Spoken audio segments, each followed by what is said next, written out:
குரலை கேட்கணுமே, அழகு பொழுது நாய் வந்து நக்கு மாதிரி அப்படி ஒரு குரல். உட்காந்து 7 பேர் அந்த அம்மா எங்களை சாப்பிட சொல்லுது. சாப்பிட்டு போங்க தம்பிகளா. சேரோட்ட மட்டமலாக்க கனிமொழி கிளவழி குரலே இப்படி இருக்கு. இந்த அம்மா ஆட்டோ பிடிச்சி ஓடி போயிட்டானே அரை நேரத்துல. இது நான் எதையும் மிகைப்படுத்தல, இது உண்மை சம்பவம். கருப்பையா என்கிற கவிஞர் சோழவந்தாள் வாழ்ந்து அவர் பேசி அப்ப எவ்வளவு இயல்பா பேசிட்டாரு. அந்த நேரம் ஸ்பாட்ல தோணன் பாருங்க. அதே போல மீனாட்சி உங்களுக்கு போய் சுத்தி பார்க்க வந்த அந்த வெள்ளக்காரனுக்கு ஆச்சரியமா இருக்கு. அவங்க பக்கத்துல கடை போட்டிருப்பாங்க, போண்டா கடை வடக்கடை. ஒருத்தர் முட்டை போண்டா வாங்கிட்டு வெளிநாட்டுக்கிற ஓபன் பண்ணிக்க முழு முட்டை உள்ள இருந்துக்கு.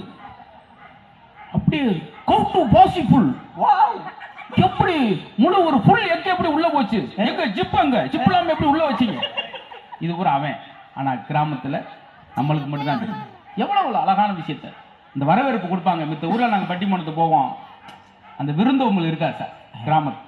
ஆனால் நம்ம வீட்டில் நம்மளுக்கு சாப்பாடு இல்லாட்டி வந்தவங்களை முழுசாக சாப்பிட வச்சு 2-3 நாள் தங்க வச்சு அனுப்புகிறோம் பார்த்தீங்களா, இதுதான் முக்கியம். அதனால தான் நம்ம நல்லா இருக்கோம். ஆயில் கெட்டியாக இருக்குது கிராமத்தில்.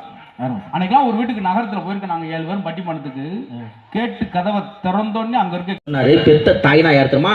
உள்ளே உயிர் வளர்த்து உதிரத்தால் பால் கொடுத்து அள்ளியிடும் போதெல்லாம் அன்பையை சேர்த்தெடுத்து தொல்லை தனக்கென்றும் சுகமெல்லாம் உனக்கென்றும் சொல்லாமல் சொல்லித்தரும் தேவதையின் கோவில் அது. பண்பு தெரியாத மிருகம் பிறந்தாலும் பால் தரும் கருணை அது. சிலர் பசித்த முகம் பார்த்து பதறும் நிலை பார்த்து பழம் தரும் சோலை அது. இருக்கின்ற பிடிசோறு தனக்கென்று எண்ணாமல் கொடுக்கின்ற கோவில் அது. அது தூய்மை, அது நேர்மை, அது வாய்மை, அதன் பெயர் தாய்மை. உலகத்தில் சிறந்தது தாய்மை, இதை ஒப்புக்கொள்வதே நேர்மை அப்படின்னாரு. அதைத்தான் இசைஞானி இளையராஜா பாட்டுல சொன்னாரு.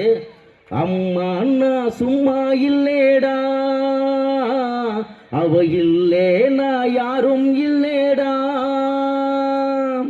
அம்மா